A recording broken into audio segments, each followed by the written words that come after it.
Je suis Stéphane Tissot, vigneron à Montigny, à côté d'Arbois dans le Jura. Et je vous emmène découvrir notre cuvée fétiche qui est le Clos de la Tour de Curon. C'est un chardonnay un peu original, que sur des calcaires, houillé, avec une identité qui est vraiment très très forte. On va goûter ça, vous allez voir, c'est pas mal. Et la vie est belle. Le terroir du Clos de la Tour de Curon, c'est un terroir un petit peu particulier.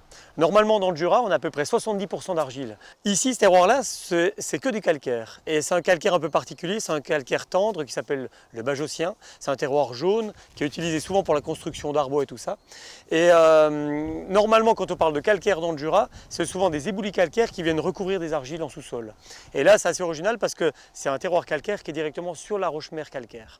Donc, il n'y a aucune influence d'argile et ça donne dans les vins une minéralité, une tension et une structure qui est vraiment atypique pour le Jura, mais qui fait vraiment la richesse organoleptique de ce terroir.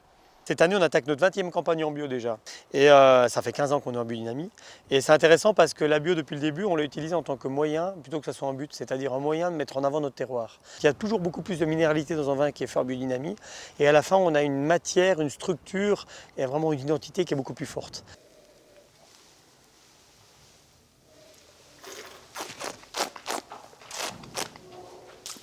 Non mais ça va être bon. Donc là, on va goûter un vin qui est depuis 18 mois maintenant en tonneau. Donc le principe, c'est d'être pendant 2 ans. Et ce qui est marrant, c'est surtout qu'il n'y ait aucun sous-tirage, il n'y a rien qui se passe pendant ces 2 ans d'élevage. C'est-à-dire que le principe, c'est que le vin reste sursali. C'est-à-dire l'ali, c'est la partie solide du vin. Donc que le vin reste sursali, vive avec ça. De temps en temps, on fait un petit bâtonnage qu'on appelle, c'est-à-dire que de temps en temps, on va remuer un petit peu le vin, mais très peu souvent, on fait ça en tout 2-3 fois par an seulement. Et surtout, une chose importante, c'est toujours de compléter le tonneau toutes les semaines pour qu'il n'y ait aucun vide, que le tonneau soit toujours plein, pour pas qu'il y ait d'oxydation. Et puis après, le principe, c'est d'avoir une diversité de tonneaux.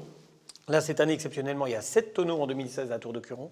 C'est d'avoir une diversité de fûts qui vont vous permettre d'avoir une complexité du vin. Vous avez un fût neuf qui va amener un vin un petit peu plus ouvert, un petit peu plus aromatique.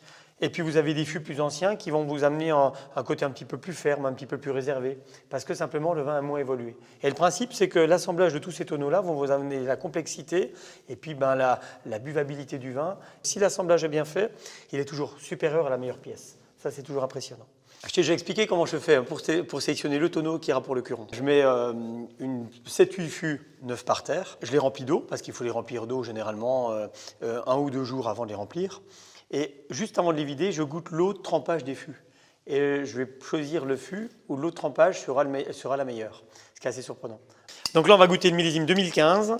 2015, c'est un millésime qui est assez sympathique parce qu'on est sur un millésime très riche, forcément, comme dans la trame des 2005, des 2009, mais avec un peu plus de fraîcheur. C'est-à-dire qu'on a moins cette opulence du soleil.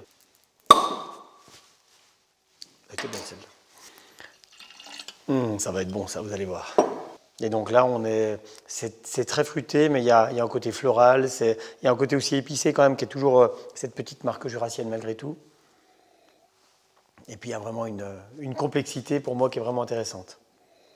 On a sur ce millésime-là un vin qui fait plus de 14 d'alcool, avec une acidité qui est vraiment assez percutante, assez forte, mais qui fait qu'on a un équilibre qui est assez dingue.